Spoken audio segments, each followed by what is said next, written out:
Então, nada melhor do que compartilhar aqui com os amigos e com esse grupo super bacana que segue a gente. Bom, nosso tema hoje eu acho que é muito especial. Primeiro porque nós vamos falar de um assunto que incomoda muita gente, né? A gente tem aí uma incidência alta de pessoas que se incomodam com zumbido. Segundo, porque a gente vai contextualizá-lo dentro de uma pandemia, né? A primeira vez que a gente vai fazer isso, espero que seja a última. Então, acho que é bacana a gente falar sobre isso, porque de fato tem muita gente sofrendo com zumbido, né? Primeiro, conta um pouquinho pra gente da sua história aí com zumbido, desde quando você trabalha com isso, conta pra gente. Eu tenho é um caso antigo, eu diria, eu e o zumbido. Mas, na verdade, eu gosto de contar como eu e o zumbido, nós começamos a nossa relação. Eu comecei o meu trabalho logo depois que eu me formei, trabalhando em centro auditivo. E uma das coisas que me incomodava demais era não saber o que fazer quando o paciente não melhorava com a amplificação. Muitos melhoravam, eu ficava tranquila, mas quando não melhorava, aquilo me angustiava. E não ter o que fazer, para mim, não era uma solução ideal. E eu comecei a buscar alternativas. Na época, eu conheci a doutora Tani, que tinha recém-chegado de fora e estava estudando zumbido, e aprendi muita coisa com ela. E segui nessa linha de pesquisa lá no HC, fiz meu mestrado, fiz meu doutorado e segui aplicando tudo que eu aprendi com relação à terapia sonora na clínica, né? Trabalhei muitos anos com consultório particular, vivendo no dia a dia desses pacientes, vendo muitos melhorarem, outros nem tanto, mas sempre atrás de alternativas para dar alívio para essas pessoas. Tá, e agora, hein? O que está acontecendo aí nos consultórios, né? Eu acho que são duas situações, né, que a gente está vivendo. Primeiro, o fato de nós não podermos atendê-los diretamente, em todas as situações pelo menos, né, não atender todos que nós gostaríamos. E segundo, pelo fato do estresse em que nós estamos vivendo, né? Inclusive tem até um artigo que foi publicado aí na Associação Britânica de Zumbido, falando sobre isso, a importância de nós nos atentarmos a esse período de alto estresse, de ansiedade alta, né? Então, sem dúvida alguma, a gente tem que ficar de olho nisso, né? Obviamente, independente do zumbido, tá todo mundo mais estressado. E depende muito do tipo da pessoa, né? Então, tem quem fica mais estressado por estar confinado. Eu tenho conhecido que está com síndrome do pânico porque não gosta de estar dessa sensação de clausura. Então, assim, quem tem zumbido pode sim, que é o que o artigo diz, ter uma percepção exacerbada nesse momento, porque é um momento de crise, é um momento de maior estresse, é um momento de mais ansiedade, a gente tem medo de ficar doente. Então, essas pessoas estão precisando de ajuda, né? Então, com relação ao que fazer, né? Eu acho que a gente passou por alguns momentos desde que isso começou. No primeiro momento foi ninguém pode fazer nada, né? Os consultórios estão fechados. E no segundo momento todo mundo começou a refletir e pensar em alternativas, né? Como é que eu não posso fazer nada hoje em dia com tanta tecnologia à disposição? Então eu acho que é nosso papel procurar alternativas para dar conforto para esses pacientes, mesmo na casa deles. A gente pode estar junto como a gente está agora de tanta gente, sem estar junto efetivamente. Então, eu acho que a gente tem sim o que fazer. E é engraçado, né, que esse momento tem sido chamado de distanciamento social, mas acho que a gente nunca esteve tão junto, né? É interessante como a tecnologia ela também pode aproximar, né? Outro dia eu estava assistindo uma live falando sobre isso, que a tecnologia ela humaniza sim, né? Porque o fato de você não entrar em contato com a pessoa, de você não conseguir acessá-la, né? Seria realmente o distanciamento social efetivo. E quando a gente consegue conversar, a gente consegue acessar a pessoa mesmo que à distância, online, a gente consegue humanizar esse tratamento, esse atendimento, né? Então é bacana como o termo distanciamento social, ele não reflete exatamente o que está acontecendo hoje, né? Eu acho que... Não, eu ia dizer justamente isso, assim, existe essa discussão, a internet não é humanizada. Eu acho que não é humanizado você ignorar a pessoa que está lá do outro lado e não dar atendimento algum. Então, eu acho que a tecnologia, sim, é uma forma de humanizar, é uma forma de aproximar e é uma forma de dar conforto. E os pacientes com zumbido e que têm perda auditiva costumam utilizar a amplificação com ou sem gerador de som, com ou sem outro apoio, né? Você acha que muda alguma coisa para esse período de coronavírus? Tem alguma orientação diferente que eles têm que seguir? Olha, eu acho que é diferente, que tem já usuários que eventualmente podem precisar de algum ajuste, de repente eles estão com um zumbido pior e precisam aumentar a amplificação ou precisam ligar um gerador, eventualmente a gente precisa fazer um ajuste e existem possibilidades de ajuste à distância, dependendo do fabricante. Se eu não tenho essa possibilidade do ajuste, eu posso sim pensar em várias outras maneiras de fazer ajuste. Pego o aparelho, ajusta na clínica, devolve o aparelho. Então, assim, eu tenho como atender aquela demanda, tenho como conversar por vídeo com o meu paciente, entender como é que ele está, qual que é o impacto da pandemia no zumbido dele via aplicação de questionário, por exemplo, e atender, resolver o problema pontualmente, seja por ajuste remoto, seja por outra forma de ajuste. Então, eu acho que a gente tem sim o que fazer com esses pacientes para ajudar. Eu acho que você tocou num ponto bacana, que é do questionário, né? É importante, antes de nós sabermos o que nós vamos fazer, entender qual é a situação dele, né? Então, que tipo de questionário você sugere para que seja utilizado nesse momento? Não existe regra, tá? Eu acho que o ideal são a gente utilizar questionários fáceis do paciente entender. Eu uso o THI, porque é o questionário que eu uso na minha clínica. Embora sejam 25 questões, as respostas são simples, de sim, não e às vezes. Tem gente que manda esse questionário para o paciente preencher antes. Eu gosto de fazer a pergunta e o paciente responder, mas não tem uma regra que tem que ser assim, né? Eu sugiro o THI porque é o que eu uso. E é importante a gente saber o nível de desconforto dele, né? O que realmente está acontecendo ali, até para você avaliar se o que você propôs está dando algum tipo de resultado, né?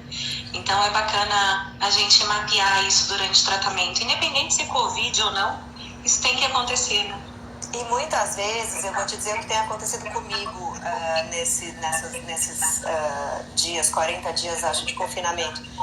Eu tive muito paciente que entrou em contato comigo e a gente fez uma chamada de vídeo para eu entender qual que era a demanda, achando que era algum problema com o aparelho, mas na verdade eu precisei reforçar alguma coisa de aconselhamento. Então a gente teve uma conversa e entendeu que não precisava ajustar nada naquele momento, precisava de um acolhimento. Então eu acho que essa era a necessidade do paciente naquela hora. Então deu para fazer isso à distância também. No mínimo dizer assim, eu tô aqui, se você precisar de mim, me procura, né? Sim. Fica tranquilo. Eu acho que nada muda, né, do que a gente já utiliza aí no atendimento tradicional, independente de pandemia. Eu acho que a diferença está em a gente ficar de olho nesses casos, porque pode ser que o confinamento, o isolamento social, o isolamento físico, social, como sugeriram aqui agora, né? Que ele realmente traga um estresse maior e traga uma ansiedade maior. Isso realmente pode afetar algumas áreas associadas ao zumbido, né? E aumentar a percepção dele.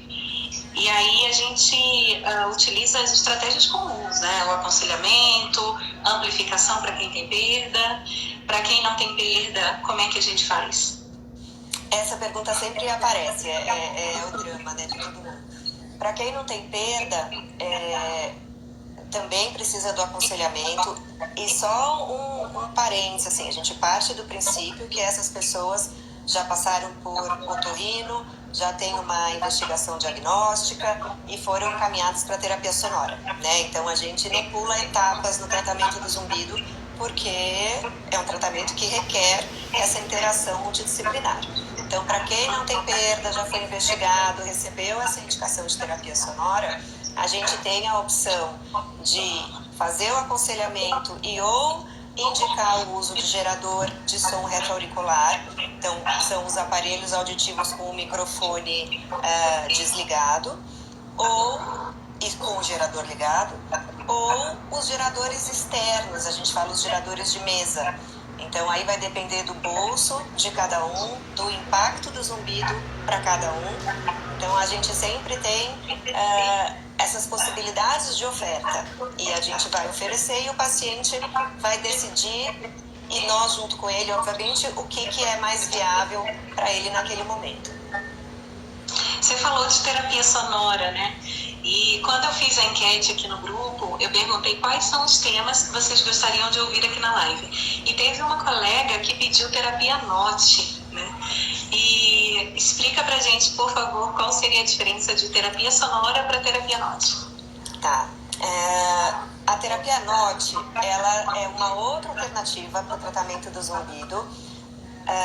Peraí, acabei de ver que tá falando que tá com eco. Deixa eu ver se eu diminuir meu volume. Veja se melhorou o meu som. Pra mim tá bom pra aqui. Quem falou. Mexi no meu volume aqui, não sei se melhorou. Então, assim, a terapia NOT, ela é uma alternativa para paciente com perda auditiva e zumbido.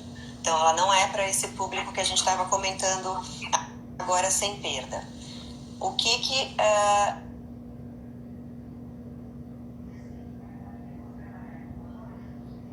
ela vai fazer? Eu vou trabalhar com ANC exatamente na frequência do zumbido do paciente.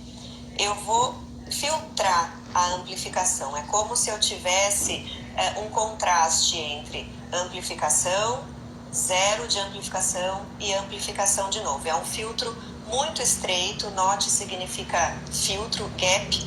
Então esse mecanismo desencadeia um mecanismo neural que vai diminuir a hiperatividade que gera o zumbido no cérebro. Então é um outro sistema, não é uma terapia sonora, mas ele tem um objetivo parecido, que é diminuir a geração do zumbido no córtex auditivo. Eu tenho ouvido falar que tem ótimos resultados, né? Conta pra gente essa experiência também. Eu diria que para zumbidos recentes o resultado é muito rápido. E tem um detalhe que eu esqueci de falar. A indicação da terapia NOT é para zumbido tonal, que é zumbido tipo apito, zumbido tipo sino. Então, não é para zumbido tipo chuva, por exemplo. Então, a gente tem que escolher. Alguém perguntou aqui, eu não consegui ler direito, depois, Mônica, você me fala. Mas assim, qual terapia eu vou indicar para quem? Então, a gente tem que, de acordo com cada caso, escolher o que é mais indicado. Então, o paciente com perda auditiva e zumbido tonal, ele é um possível candidato para terapia NOT. Um paciente com perda auditiva e zumbido tipo chuva, banda larga, não é um candidato para terapia NOT. Aí ele é um candidato para terapia sonora outra, seja com gerador de som tipo ruído branco, tipo onda do mar, tipo som fractal, que é o Zen. Então a gente pode ter um leque de opções enorme, mas eu tenho que entender o quadro para saber o que indicar. E a terapia NOT também não substitui necessariamente a terapia sonora, né? Dá para fazer as duas juntas. No caso, a terapia sonora, ela diminui a percepção, né? Ela diminui o contraste de percepção do zumbido diante do som externo, e a terapia NOT faz o filtro. Então, daria para utilizar as duas juntas, né? Uma das coisas que aconteceu ao longo dos anos foi isso. A terapia NOT, ela não aparece, né? O paciente não sente nenhum benefício imediato. Então, tinham aqueles mais incomodados que não sentiam alívio na hora. Então, possibilitou-se ligar o gerador de som junto com a terapia NOT, porque esse filtro, ele filtra tudo. Filtra a amplificação e o gerador. Aí eu dou o alívio e tenho o benefício da terapia NOT atuando. Então, quando é que eu indico as duas coisas juntas? Quando eu tenho um zumbido tonal de alto impacto. O paciente está muito incomodado e tem um zumbido tipo apito. Ah, perfeito. Perguntaram aqui também quando é que você faz audiometria de altas frequências. Boa. A audiometria de altas frequências é super indicada para esses casos que a gente comentou agora há pouco, de zumbido e audiometria normal, né? Audiometria até 8.000 normal. Eu fui banca de uma tese recentemente que mostrou que a audiometria de alta frequência ela é sensível para detectar essas perdas, esse grupo com zumbido e áudio normal. Ela é mais sensível que a autoemissão, por exemplo.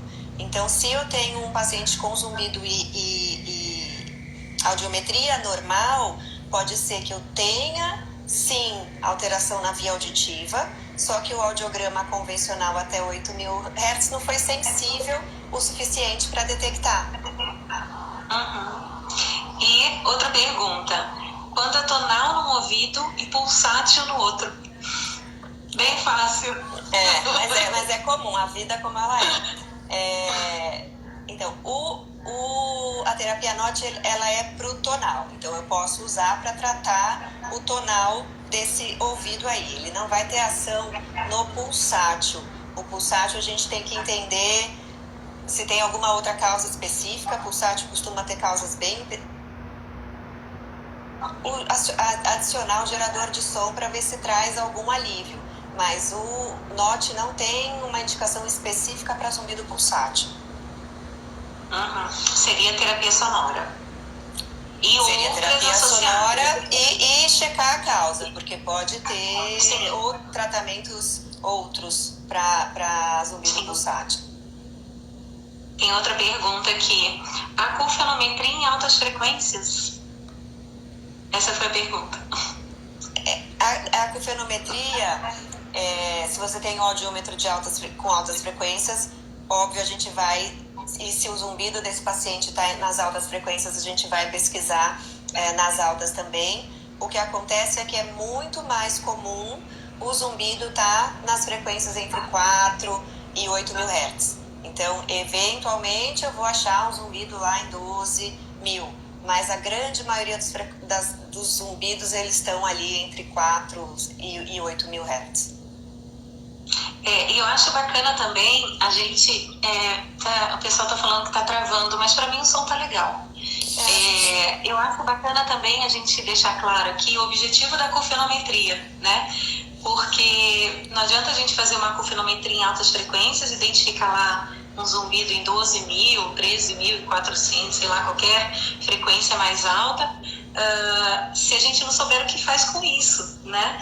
E a gente não vai conseguir aplicar uma NOT, por exemplo, com essa informação, né? Porque a NOT vai até 8.000. Isso. Então, qual seria assim, o objetivo realmente da curfenometria? Que não basta a gente fazer, a gente tem que saber o que a gente vai fazer com os achados, né? Eu acho o seguinte, quando a gente se dedica ao tratamento do zumbido, eu vou ter um protocolo de atendimento, a audiometria ela faz parte, sim.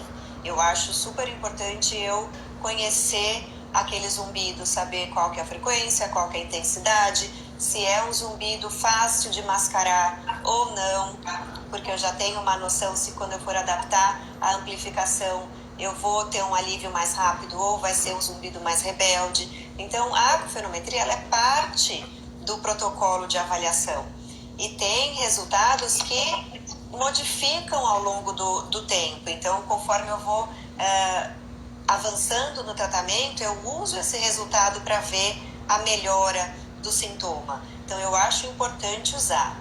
Eu uso esse resultado no meu aconselhamento, né? Então a gente vai dizer que aquele som daquele zumbido não tem um volume alto, ele tem um significado importante e é isso que traz aquele incômodo tão grande na vida de cada um.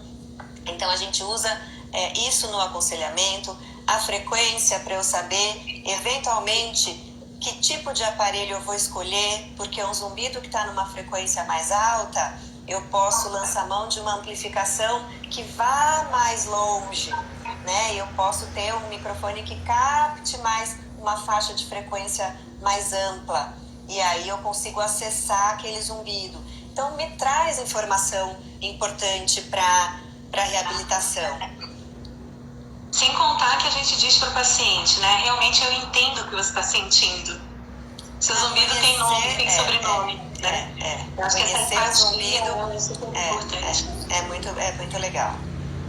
Tem mais algumas perguntas aqui.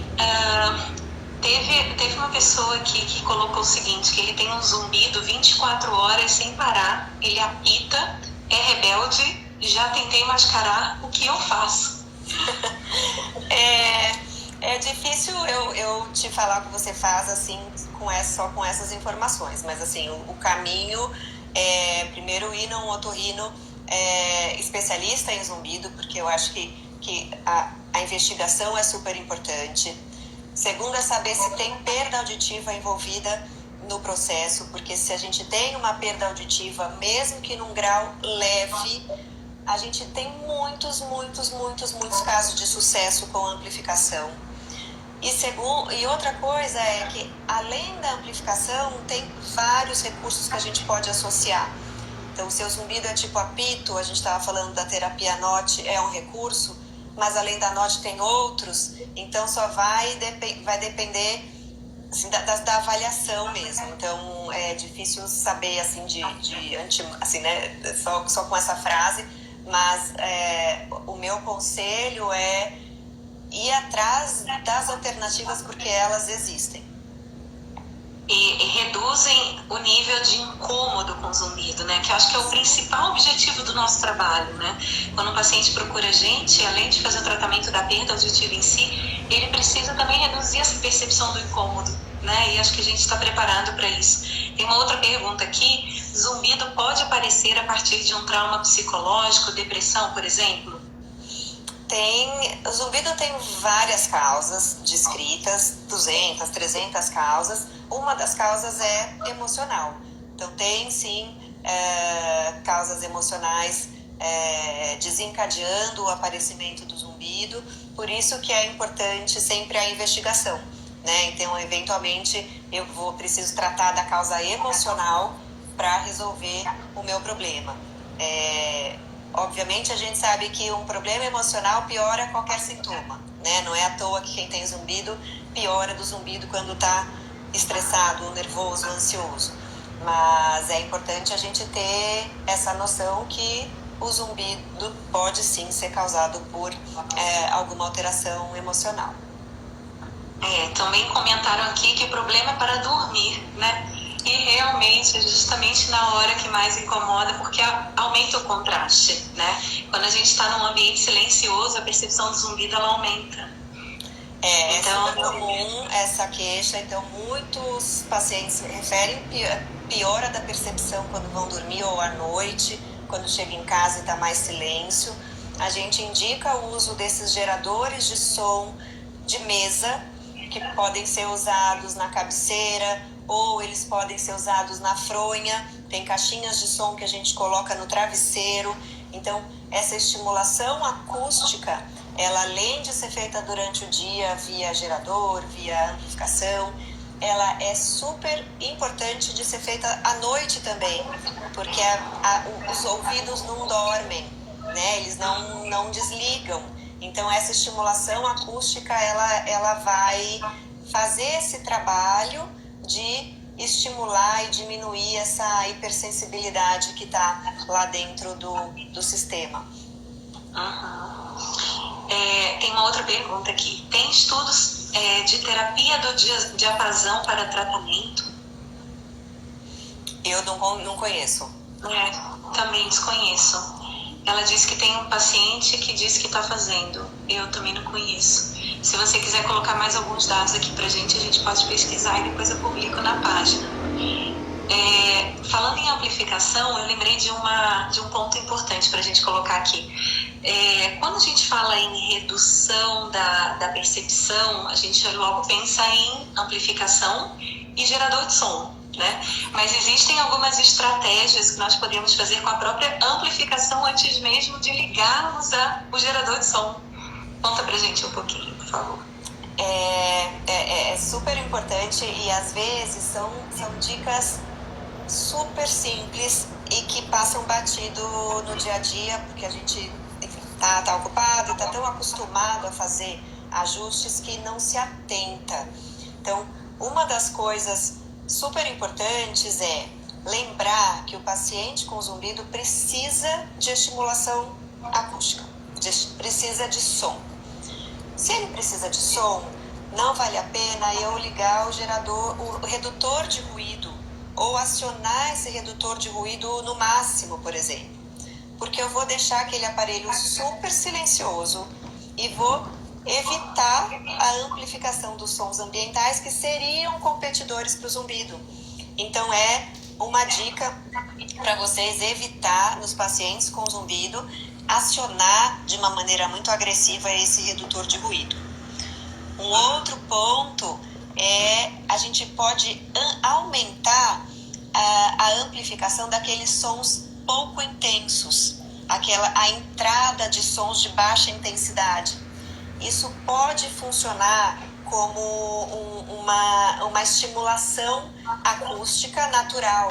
Eu não preciso ligar gerador de som nenhum. Se eu amplifico razoavelmente os sons do ambiente, óbvio, tomando todos os cuidados, mas eu estou enriquecendo sonoramente o ambiente acústico daquele indivíduo. Então, muitas vezes, gente, a amplificação, é por isso que eu falo, eu ligo o gerador de vez em nunca, porque eu muitas vezes resolvo tudo que eu preciso resolver trabalhando com a amplificação pura e simples. A pessoa que perguntou sobre o zumbido falou 24 horas que já fez tudo e por isso que está vendo a live. Bom, a gente tem uma dica para você, né? Volta a conversar, agora você tem mais informações, volta a conversar com o seu médico, com o seu fonoaudiólogo, para que vocês consigam aí achar um melhor caminho, né? Eu acho que não tem outra opção a não ser realmente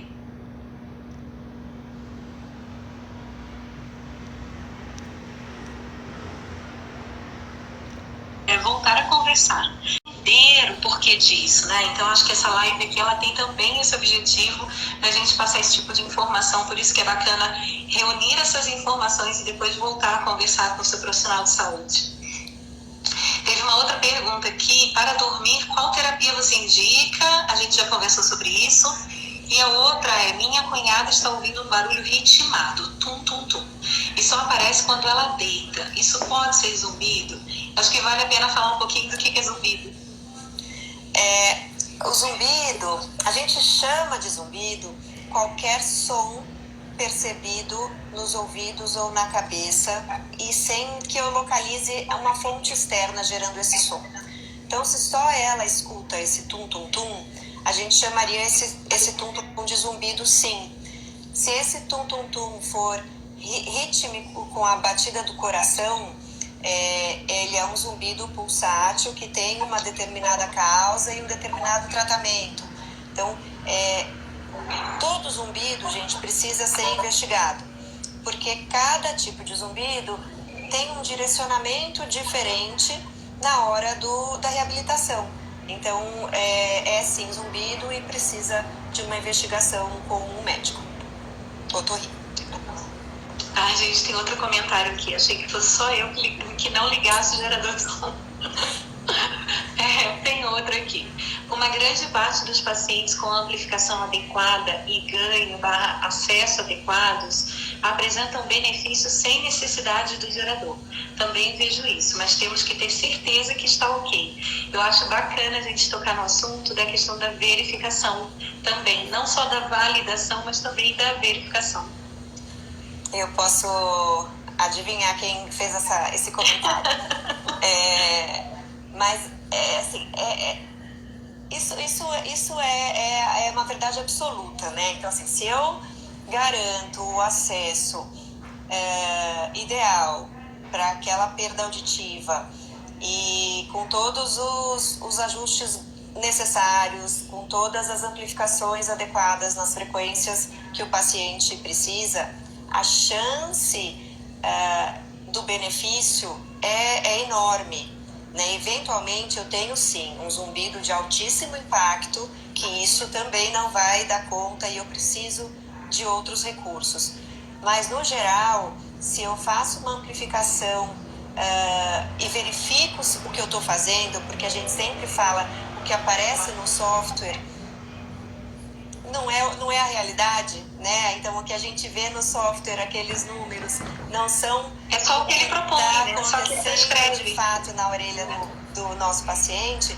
Então é difícil sem verificar, saber o que de fato está acontecendo. Mas se eu garanto o acesso, a minha chance de sucesso é enorme.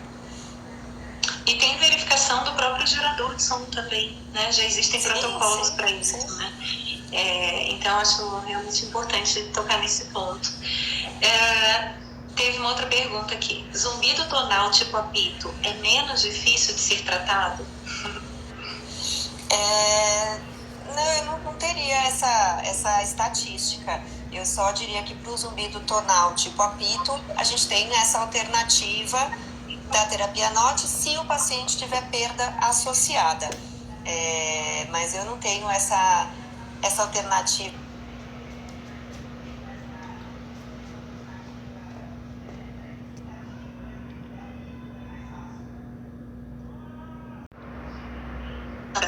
Com terapia sonora, terapia NOT, você tem que estar aberto para o tratamento, né?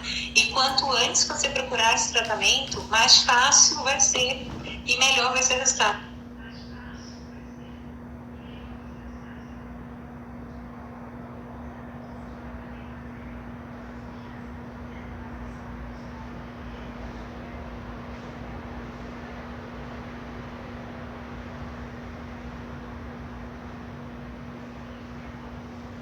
Você concorda?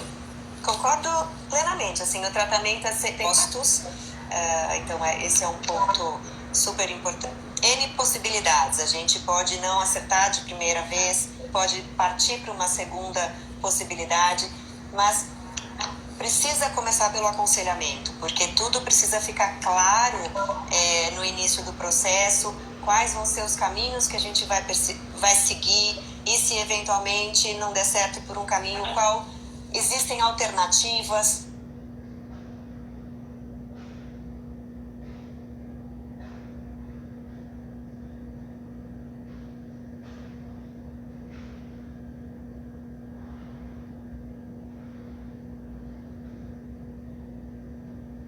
Né? Então nós costumamos, lá atrás a gente falava que demorava de 1 ano a 1 ano e meio, né? Quando a gente fazia a TRT, seguindo aquele protocolo com muito rigor.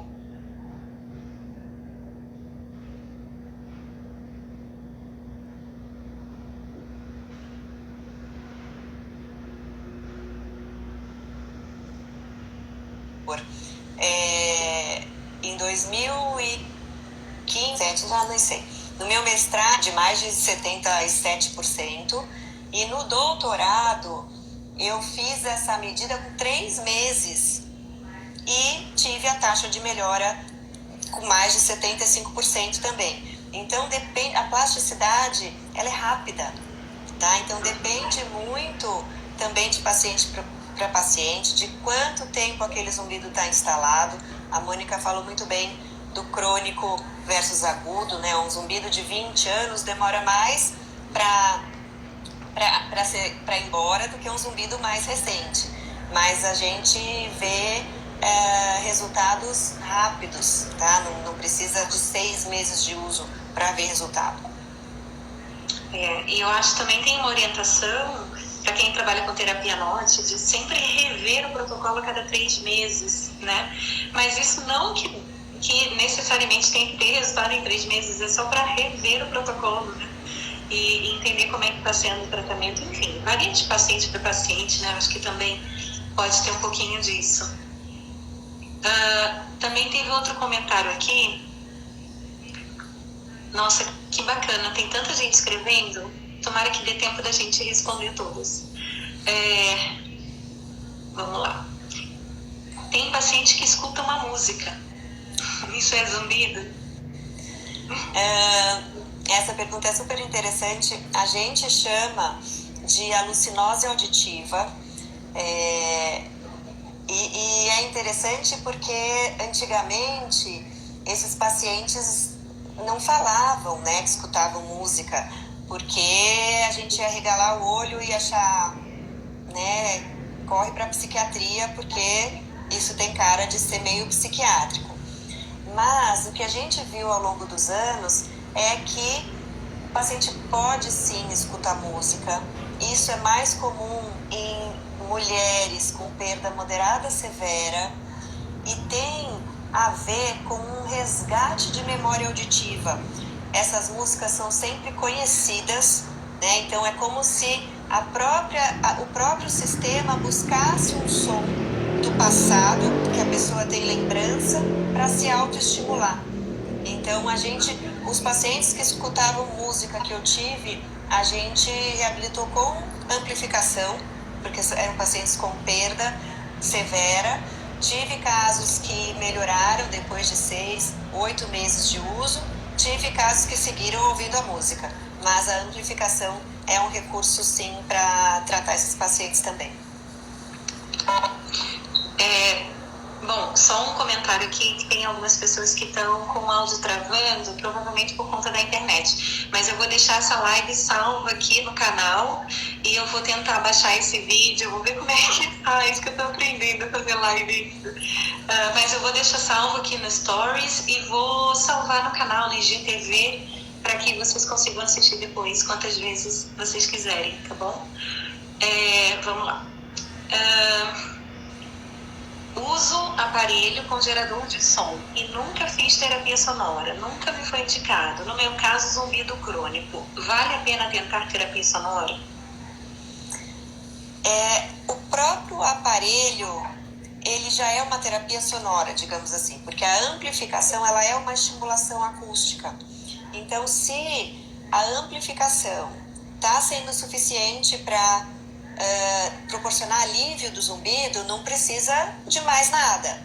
Se a amplificação sozinha não está trazendo nenhum alívio, a gente pode sim usar outros recursos associados à amplificação. Então, sempre lembrar que quem precisa da amplificação vai usar amplificação mais alguma outra coisa, que pode ser esse gerador de som ou qualquer outro tipo de som associado, mas não consigo saber agora, mas não é obrigatório. A própria amplificação já serve de estímulo. Eu tive um paciente transplantado renal que tinha zumbido pulsátil. Solicitei um atomo, estava com a carótida calcificada devido a anos de hemodiálise, carótida obstruída. Acho que é só um comentário. É uma das causas do zumbido pulsátil. Precisa ver com o otorrino se tem alguma forma de tratar isso de uma maneira mais efetiva. Eventualmente a terapia sonora pode ajudar como um alívio, mas nesses casos eu sugiro sempre colocar o médico otorrino aí como o pivô para direcionar o tratamento. No caso de pacientes que têm um incômodo muito grande, um impacto muito negativo com relação à percepção do zumbido, isso pode levar ao pensamento suicida, a uma autodestruição? Pode chegar a esse ponto? E o que fazer nesse caso? Pode, sim. Existem relatos descritos sobre isso. O zumbido, o interessante assim, o zumbido por si só, ele não tem esse poder, tá? Porque ele é um som de baixa intensidade que não conseguiria repercutir tanto assim na vida de ninguém.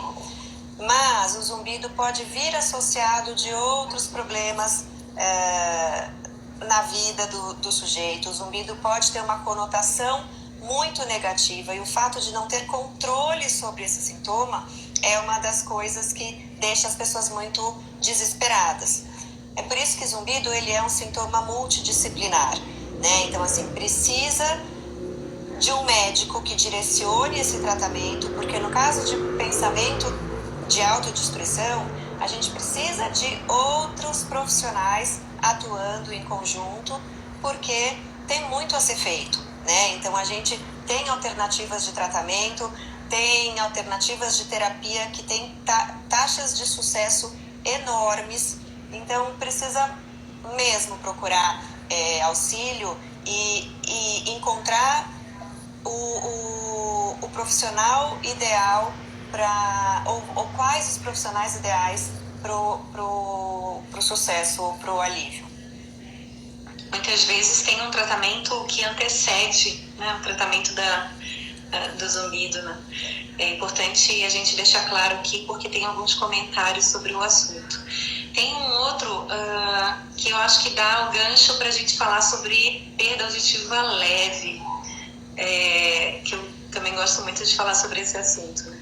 Os médicos não me recomendam aparelho mesmo com perda moderada em 4, 6 e 8. Eles dizem que essas frequências estão fora das frequências da fala e me passam remédios.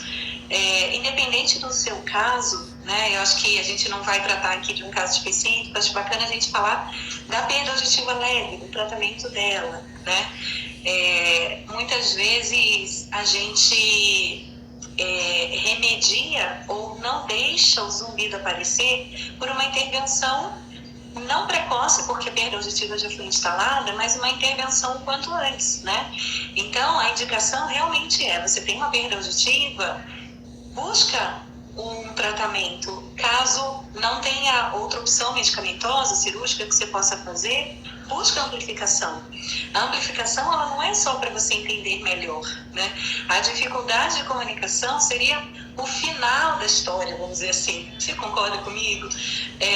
Antes da pessoa ter dificuldade de comunicação, ela tem uma desorganização no córtex, ela pode ter um aumento do esforço auditivo, ela pode ter zumbido, né? Ela pode ter dificuldades cognitivas associadas aí por conta dessa diminuição da acuidade auditiva e só depois desenvolver a dificuldade de comunicação. Então, eu acho que hoje em dia já está muito mais fácil o acesso à literatura sobre o assunto. Você concorda? Eu sou suspeita, porque o que eu acredito é que se tem falta de acesso, se tem privação auditiva de alguma maneira, seja em 1, 2, 3 frequências e não importa o grau, o ideal seria resgatar, devolver esse acesso, devolver isso via amplificação, não importa se está na frequência da fala ou se não está, porque a gente vai ter sim desorganização no córtex auditivo com essa falta de aferência, a gente fala, com essa falta de acesso. E os aparelhos auditivos, como eu falei mais cedo, tem faixas de frequência estendidas, tem faixa de frequência ampla, então a gente pode sim conseguir estimular essas perdas que estão nessas frequências mais altas. O paciente muitas vezes não quer usar porque ele não percebe nem a perda e nem o benefício, mas eu acho que o nosso papel é orientar tanto os profissionais quanto os pacientes a respeito desse uso, sim. E é claro que esse conceito, ele já foi diferente, né? Na época que a gente começou a trabalhar com aparelho auditivo, faz pouco tempo, a gente tinha outro entendimento, né? Mesmo porque foi o que você falou, a faixa de frequência era diferente, a gente não tinha como deixar a orelha aberta, a gente não tinha nem como verificar isso, né? Então, muitas vezes, nem em todos os casos, mas era muito mais difícil você dar amplificação aí nessa faixa de frequência, nessa região, estimular a base da cóclea. Hoje em dia, de alguns anos para cá, isso já tem sido muito mais fácil, né? Então, eu gostei desse comentário que deu a brecha aí para a gente comentar sobre esse assunto também, que também tem relação com o zumbido, né? Bom, fui acometida de um abafamento sonoro no ouvido esquerdo, tenho perda auditiva e agora estou ouvindo apitos. O que eu faço? Eu acho que é a mesma orientação que você deu anteriormente, né, Gi? Na verdade, assim, o caminho é sempre procurar um otorrino para ver o que causou tanto o abafamento, quanto a perda auditiva, quanto os apitos. Existem algumas doenças que causam as 3 coisas que você comentou. Então, o caminho, não dá para cortar caminho. A gente precisa fazer o caminho certo, que é consultar um otorrino, de preferência especialista nessa área, que vai conseguir direcionar ou conduzir o seu tratamento de uma maneira mais adequada. Legal. Acho que a gente tem mais 5 minutinhos aqui para responder as perguntas. Nos tratamentos com quimioterápicos, podemos conseguir mesmo assim redução do zumbido com amplificação ou terapia sonora?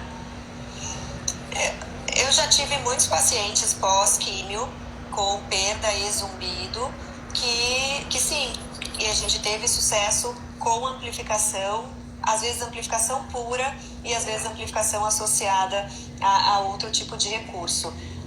Então, ainda que seja por quimioterápico, a gente consegue sim estimular aquela via e ter sucesso. Então, não vejo por que não.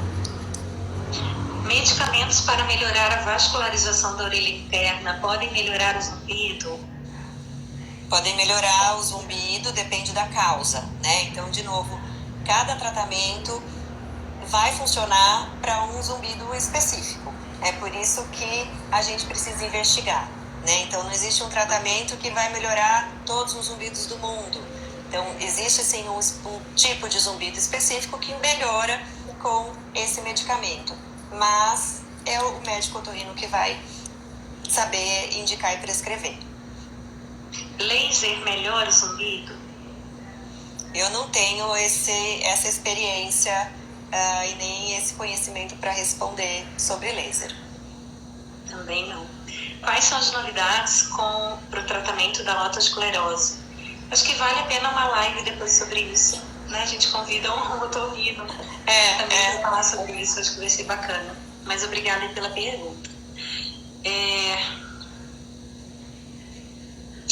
Vamos lá.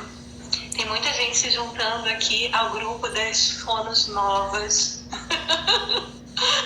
Obrigada, que bom que vocês estão gostando. Outra pergunta. A perda auditiva apenas em agudos é recomendado sempre adaptação aberta? Boa. Para perda auditiva só em agudos, a questão não é a perda auditiva em agudos, é se os graves estão preservados ou não, né? Então, se eu tenho os graves absolutamente preservados, eu tenho sim a indicação de adaptação aberta. Agora, não é porque o paciente tem zumbido que ele precisa usar adaptação aberta sempre, tá, gente?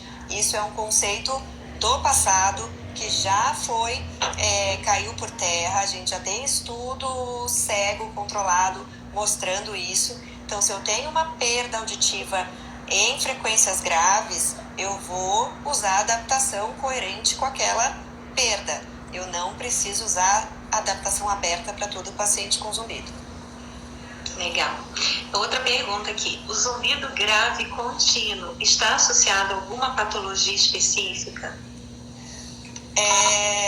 Olha, tem algumas referências associando esse zumbido grave com um zumbido metabólico por erros alimentares, mas, de novo, assim, eu não sou a melhor pessoa para falar sobre isso. Eu acho que o otorrino é a pessoa mais indicada para fazer essas associações.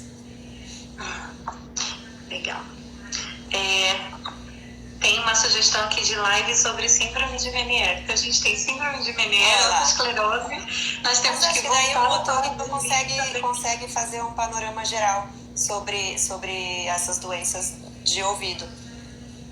E tem uma última pergunta aqui que eu acho bacana para a gente encerrar nossa live maravilhosa com relação à perda auditiva unilateral.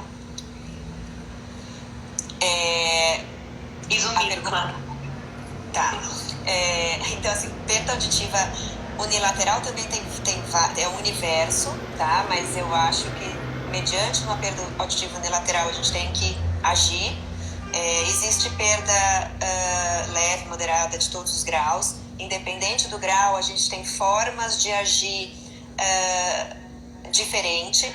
Então, se eu estou falando de uma perda unilateral amplificável, eu vou amplificar. Existe uma discussão, mas eu amplifico aquele lado e coloco o gerador do outro. Depende de cada caso, porque pode ser que, dependendo do incômodo, o paciente aceite amplificação com gerador de um lado e só gerador do outro. Pode ser que o paciente fique bem com amplificação do lado da perda. Então, cada caso é um caso. No caso de uma anacusia unilateral, a gente acaba não tendo como acessar aquela via diretamente, então a gente acaba usando subterfúgios, que eu diria para vocês que o que eu uso é o cross. A gente sabe que não está acessando a via auditiva, mas eu estou ao menos dando um pouco de conforto, reduzindo o esforço daquele indivíduo. Tem casos de sucesso, tem casos de não sucesso, mas o que não falta é alternativa, gente. Então, tá bom, acho que o nosso tempo já está no limite.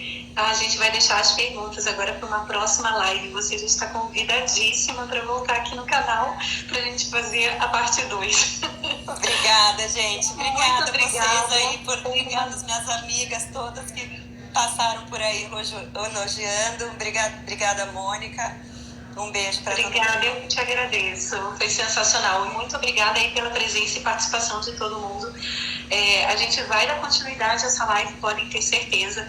Mas a gente já está 1 hora aqui falando, daqui a pouco o Instagram fecha a live de forma automática, eu preciso salvar. Gisele, muito obrigada. Uma boa noite para você. E, pessoal, boa noite, muito obrigada. Eu vou deixar essa live salva no Stories e depois vou tentar colocá-la no IGTV para que vocês possam assistir lá novamente, tá bom? Obrigada, Tchau, beijo. gente, beijo.